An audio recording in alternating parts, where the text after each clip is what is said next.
The With Purpose podcast is not to be intended to treat or diagnose any medical condition. The With Purpose podcast discusses traumatic events, toxic relationships, and abuse. These topics may be triggering to some people.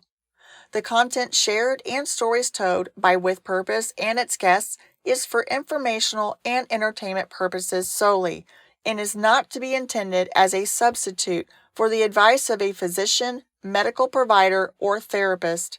The use of any information that is shared on this podcast or its content that is shared is at the user's own risk. Welcome to With Purpose. We have been discussing some traits that you may or may not be familiar with when it comes to love bombing. And in part one of this, we discussed some traits like you're not responding quick enough to text messaging and calls, and he gets irate. He may want to introduce you to his family way too soon, or maybe he wants to meet your family way too soon. There's this feeling of something is not quite right, just something kind of feels off. We also discuss how they don't like to be inconvenienced, and you can see that kind of boil up in anger with them. And also wanting to know your whereabouts all the time. These are things that kind of lead you into the suspicion that this person is controlling, they are manipulative, and that there's a pretty good hint at this point, especially if you have all 5 of these, that this person may not be somebody you want to continue a relationship with. So today we are going to discuss some more traits that happen during the early stages. It may be in the love bombing stage, it may be getting closer to the devalue stage, but nonetheless, these are some behaviors and traits that you want to pay very close attention to. They're going to get a little bit stronger as we go along. So without further ado, we're going to jump right in. Okay, so what I've noticed, and this has kind of been consistent throughout, this has happened in every manipulative relationship I've been in, the ones that are a little bit more on the dangerous end, more controlling, more mind games, is that they will say something that will just shock you. And it won't be something that not just everybody's going to say.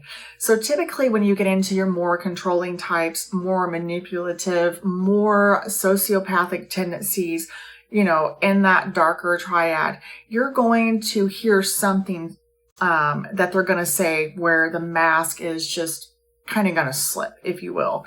So when that mask slips, you want to pay very close attention to that, because they're going to try to put that mask back on at some point. And when you hear this comment, it's going to be something that it's just going to be something way off. It's going to be maybe something with cruelty, something that they've done in the past, something that is very mean, because these control types, when it gets to a more, where you're in a more dangerous situation, they really enjoy watching people suffer. And as sad and sick as that sounds, it's just the truth.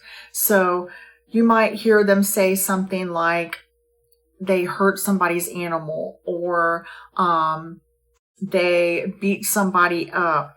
And not only that, they're going to say something where you're just going to be like, okay, this isn't going to be like I just beat somebody up because I got in a fight and I was defending myself. They're going to carry with them almost like this is a badge of honor. They're going to present this like something that they're actually proud of. And it may be something really, really mean, but when they say something that is really cruel and really hateful and really mean, pay very close attention to that. And just watch how they kind of just are really proud that they did that. They're almost going to be bragging about what they did. Maybe they, kicked somebody's cat, or they just beat somebody up for the fun of it because they didn't like what they said. And another thing is to add to this is that whatever they say, it is going to be irrational. Meaning, whatever the situation was, their response to this is going to be off the charts. So it's not going to match what you would suspect matching for just having an argument with somebody. Their response is going to be in left field somewhere. That's the first thing I would just say to pay really, really close attention to, because that one will just kind of blow your hair back. You're going to sit and you're going to think, why in the world would somebody do that? Or why would somebody say that? Or they may even actually want you to do something that is really offensive and goes completely against your morals, very unethical, maybe something that you would never do, maybe something online, something in the more inappropriate areas, maybe taking pictures or doing something that you personally are not comfortable with, but this is something they want you to pursue, and they're just okay with it. The other thing is that they're going to start wanting to spend a lot of time with you, especially in the beginning. So this is the second thing. And this doesn't have to be in chronological order. It's just in the very beginning, especially in this love bombing stage. If you will, just thinking about what their motive is, okay? They want full control of you. They want to make you believe that they are the best person on the planet, that you've met your soulmate, and that they are near perfection. So it's really important that they get you emotionally connected to them in the very, very beginning. From the very get-go, they want to take up a lot of your time. They may not even respect your boundaries and things that you want to do. It's really important to them that they suck you in as quick as possible, because on down the road, when they do say something off or when something happens, you're going to remember this part. You're going to remember the part where things were great and you're spending all this time together, and they're going to get you emotionally invested in this. And this is something with every one of them that I have been in. This has been very consistent.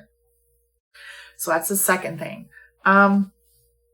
This one's kind of weird. I mean, it is what it is, but so they have a stare about them, and this stare is like no blinking when they're angry. So I've seen this done with children. I've seen this done with a friend or just something or someone in their circle. Pay attention to the first time you see them staring at somebody, especially if you know beforehand that you go and meet up with them, they might be aggravated at their son or their daughter or, a friend of theirs. They might tell you the story before you guys meet up with them. And they may kind of bring the topic up of whatever it is they're frustrated with, and watch how they look at this person. And I'm telling you, kids don't, they don't get a free pass in this. So pay attention to this stare. Pay attention to this laser type focus of they're going to have sort of like a predator look in their eye. It's going to be like they're hunting something. It's going to be pretty intense. And it's going to give you the feeling of this guy's going to like lose it at any second. It's a very unpredictable and just an uneasy and unsettling feeling altogether. So pay attention to that. It has caught me off guard every time. And these are definitely traits and behaviors that you just don't want to sweep under the rug. We're getting into the more, abnormal. And this is kind of going a little bit further than narcissism. And when you start seeing these really strange off-the-wall traits, pay close attention to this, and wouldn't be a bad idea to jot this down if you're one that journals. So you can kind of look at where this is going and you can kind of see this pattern, and you're starting to build a story at this point. All right. So the fourth thing is that now, I like psychological thrillers. I like all types of movies. I'm not the guts and gore kind of girl, but if somebody is, there's, I don't see anything wrong with that. To each its own, right? What I've noticed is that they really, really like to watch violence. There's a level of enjoyment out of this that just doesn't seem right. When some people, they're watching a movie and for me, I'm very empathetic. So when I see somebody in torture, I don't like that. I don't like to watch it. I feel like I'm in the scene with them. I don't enjoy it. It makes me cringe. I'm very uncomfortable. This is just not my cup of tea. I don't like it. And especially, I don't like to see people suffer. I cannot handle this. This is something that is just miserable for me.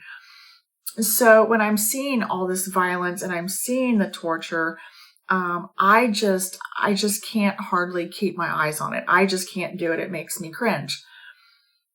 The thing is, when you're getting into more of these controlling, manipulative, more on the sociopathic tendencies, the thing I noticed in a couple of these really bad relationships that I was fortunate enough to get out of, they really, really get a sick enjoyment out of watching this.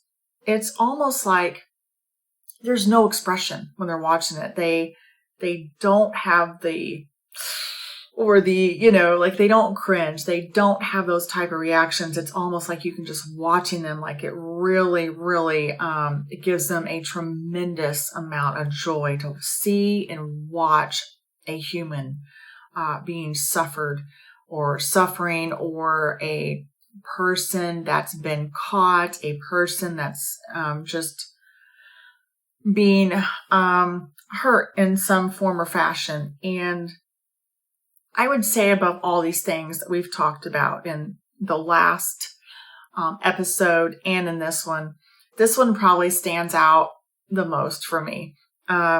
This one has always really disturbed me. And before I knew what any of this stuff was, it always just kind of set me back a minute. And I just didn't know how to handle that. And I knew something wasn't quite right, but this is something that I've seen consistently, and you just want to watch out for that. And so,